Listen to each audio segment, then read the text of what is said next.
Hello Bitzbox, this is Craig from Bitzbox.co.uk here with another video, and in this one I'm going to be painting some cute little animals from the Animal Adventures Faraway Sea. So you may have seen us unbox this in a previous video, so now I decided to take some miniatures and paint them up. So this isn't the typical sort of show you step by step how I paint the miniatures. This mainly sort of talks through my thought process and using the colours, looking at how you can use complementary colours together, and also playing around with some contrast paints as well. There will be a little bit in the middle where I'll just show you a few little steps through one of them. But yeah, like I say, it's mainly just sort of talking through the painting process. So yeah, I'm not giving you a step-by-step guide or anything like that, but yeah, just showing you me painting these lovely miniatures, and then you'll see them all at the end. And there's so many more of these I need to paint, but these are some of my favourite ones, so I had to do them first. So sit back, enjoy, and we'll hit the painting desk. Okay, so these are the 7 miniatures that I'm going to be working on. Got this baby kraken as walrus, is really cool. The orangutan tinker mage, a little otter. My favourite, which is this monk rabbit doing this really cool sort of jump and kick. We have a hairless cat and a Newfoundland dog as well. They've all been undercoated with Grey Sear primer. And what I like to do on these sort of small miniatures with a lot of detail is I like to prime them in a light colour and then take some Flowade with some Nuln oil and then put this all over miniatures, and that will just help bring out where all the little details are. I don't like priming these type of miniatures in black. With a lot of Citadel miniatures that's fine, but with these with a lot of detail on such small miniatures, sometimes they can be a bit hard to see, so you can sometimes, a lot of people will then dry brush them with a lighter colour to try and bring out where all the little details are. So this sort of helps me with the painting, and of course you could Zenithal prime them as well. So once I've washed all of these, I then just take a white scar, dry brush all over them. This will just help bring out the details further. So it just increases that contrast between the shadows and the higher points. And on the larger miniatures, I focus a bit more on the flat surfaces. Just go over it a little bit more to bring them out. And it gives you a good base to work on, especially as I'm going to be using contrast paints a lot in the early parts of painting these miniatures. So this will just help boost the contrast on them. And ironically, I find that contrast paints don't always offer a lot of contrast, especially some of the lighter ones. So sort of doing this step does increase that. So speaking of contrast paints, let's bring out the orange. And I'm going to put this all over the fur of the tinker mage. So I'm just using an old brush here, and with washers and contrast paints and that, you do really want to use your old brushes. You don't want to be using your good brushes. And yeah, I'm trying to be careful because I do want to do some other areas in contrast paint. If you're using regular acrylics in other areas, then of course you don't have to be so neat with your contrast paints. You can just slop them on. And I'll take a Gulliman's flesh and put this on his belly and his face and his fingers as well. It's a good idea to let your previous contrast paint dry a little bit before you do this, just so you don't start getting it all over your hands and stuff. Or you might use a paint handle, which would be a much better thing to do, but as I've got 7 miniatures here, I don't have 7 paint handles, so just doing it the old-fashioned way. And then I'm going to take some of this lovely blue. So one thing I'll be doing a lot with these miniatures is using complementary colours, especially for accent colours and things like that. So if you're familiar with the colour wheel, orange and blue sit opposite, so blue is a really good complementary colour, and that just really stands out against the orange. So I'll be doing that a lot on these miniatures, and I'll be talking through some of them, what colours I've used and where. So I'm taking a dark brown contrast paint for the Newfoundland fur. So I won't show you me applying contrast paints to all of these miniatures, but just a few of them here, and then I'll show them all painted at the end. And again for the otter, just some of the lighter brown. So yeah, essentially I'm just going to try and do as many of the contrast paint bits first, before moving on to the regular acrylic colours. And I'm trying to be a little bit careful with this one. At this stage I don't know what colours I'm going to apply elsewhere on the miniature. So yeah, until you know where the regular acrylic's going to go away, contrast is going, then you have to be a bit careful. But if you know you're going to paint over other areas, then you can be a little bit more careless with it. So I'm taking the same dark brown that I used on the Newfoundland. I think it's Cygor brown, I might be wrong. And yeah, painting the chair. And for some reason I didn't film the Magos purple bit for the octopus, but what I'm doing is now taking a darker purple, which I think is Shai's purple, and whilst the original one's still wet, I'm sticking this on the end, and I'm going to try to attempt to sort of blend it in a little bit. The paints at this time of year do dry quite quickly. It's very hot and humid, even in the UK, where we haven't had the best of summers, but it's still quite warm. But yeah, I blended it in a little bit, and it didn't look too bad. And now I'm taking some Liganoff orange, and then a dry brush over the fur of the orangutan. And this really starts bringing out more contrast as well, really bright highlights on him, and with the darker recesses.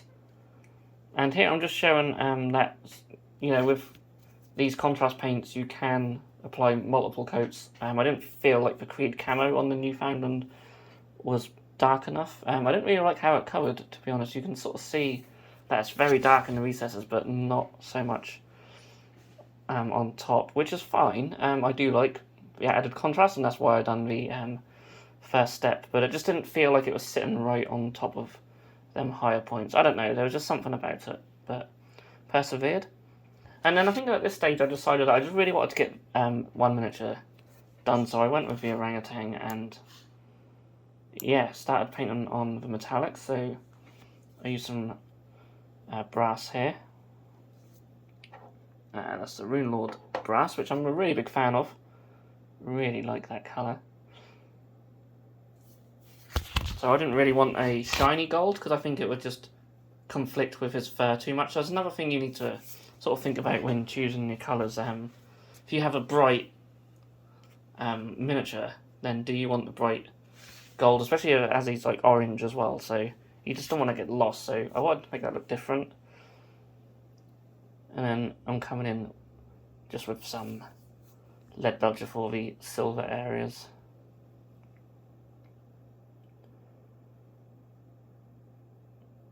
And yeah, he's really starting to take shape now.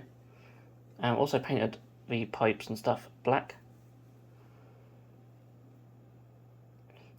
And then these little scrolls in his bag were just painted with, I believe, just one, yeah, Flayed One Flesh, just a very light colour. And now I take some Rakhar Flesh to highlight the skin areas, brighten them up. Sometimes I've found on these flat areas as well with contrast paints, they do sometimes dry a bit patchy. I've noticed that a little bit on the skin area here, but these highlights will go over that and cover that all up. And I'll be going back over the little baby kraken later with the sort of pinky purple areas, because that the same things that happened on him, which I didn't like too much. And now I'm taking an Agrax wash on this metallic. This will darken it down and separate it even further from the orange. And it's just a very good wash to use on the Rune Lord brass, but I do apply it to the silver as well. And then just coming in now with little highlights of his bag, and using the Blood Reaver flesh. So as always, this is sort of thinned down. And I did say, you know, this video is not me showing you step-by-step guides, and I just got into a little bit of that on this guy. I got really just really in the zone with painting this guy. I really enjoyed this miniature, so I thought I'd just filmed the process really of it, as well as a few other little bits. But yeah, I hope it's not too boring for you guys. We've still got a little ways to go in this video. But yeah, I'm just taking some Light Crest of Flesh just for the more extreme, sharper highlights. And then I'm mixing in some Retributor armor with the Rune Lord brass. So I want to try something different. Normally I'd maybe mix in some silver or just use a lighter colour, but I wanted to mix in that Retributor armor just to give the highlights a bit of extra shine. So yeah, obviously I don't want to go overboard with this because, as I said earlier, you don't want it to get lost in with that fur. And then I just take some Iron Hands steel just to highlight all the silver areas. Again, this is another colour that I really like. Some of the GW metallics are quite rubbish, but there's a small number of them which are actually pretty decent, and they're all the ones that I've been using in this video. It's mainly the base paints that are good. Can't say too much about their metallic layer paints. You very rarely see me using them. Then I'm just painting the rock with Mechanica Standard Grey.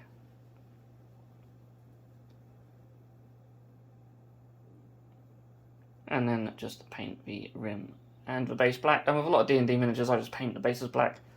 And they're normally going to turn up on lots of different terrain. So just keep them black, keep them simple.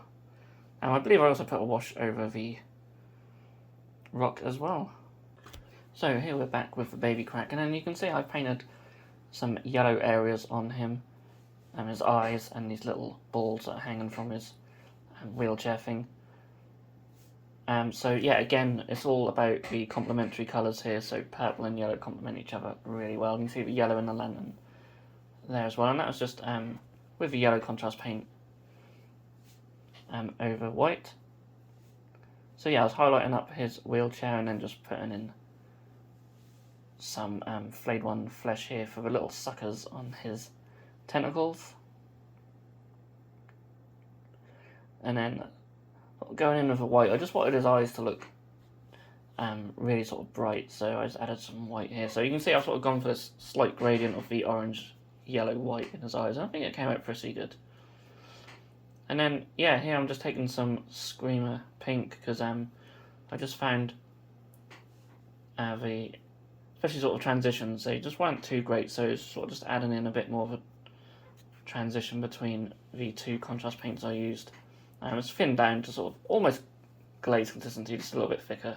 And that seemed to have helped a little bit. And I went over some of the blotchy areas as well. Jumping back in here, we've got the Newfoundland, and just taking a light green for the highlights. So yeah, I won't be showing you much more in terms of painting these miniatures, but I will be showing them all at the end. The general sort of same rules apply to all of them. I'm looking for like some complementary colours, or using contrast paints, just things like that, to make painting them easier and quicker, as well as looking pretty good. So yeah, just dry brushing the fur here. Just I think I used to use Mornfang Brown for this. Not the best dry brush in the world I'm using here, but it done the trick. I just wanted a sort of subtle highlight here. I didn't want it to be too bright, because then that sort of takes away from the sort of dark brown of the fur.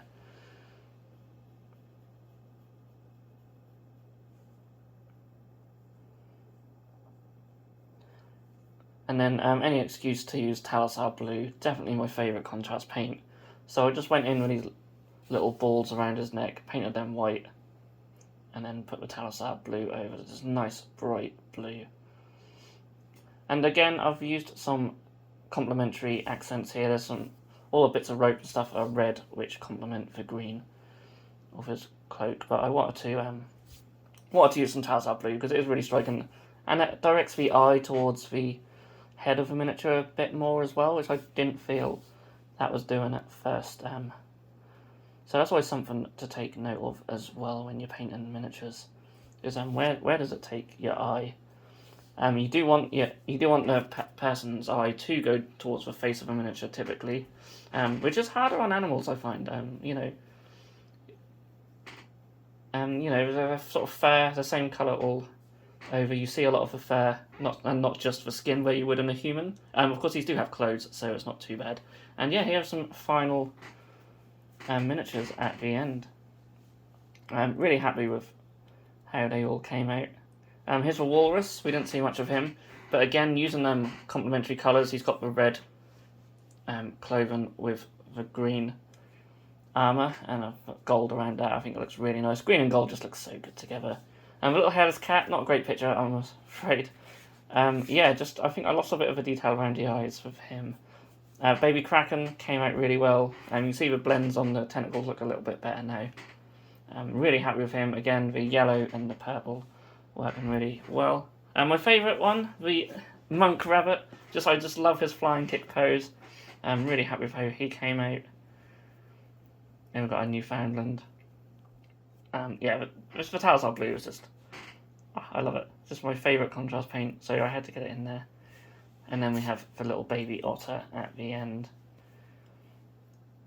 Again, another really nice miniature, but it's so tiny and quite difficult to paint. So, yeah, thank you so much for watching. Here they all are together. I hope you have enjoyed this video, just sort of going in, you know, talking about complementary colours, contrast paints, things like that. Just want to do something different, rather than a step-by-step guide of painting.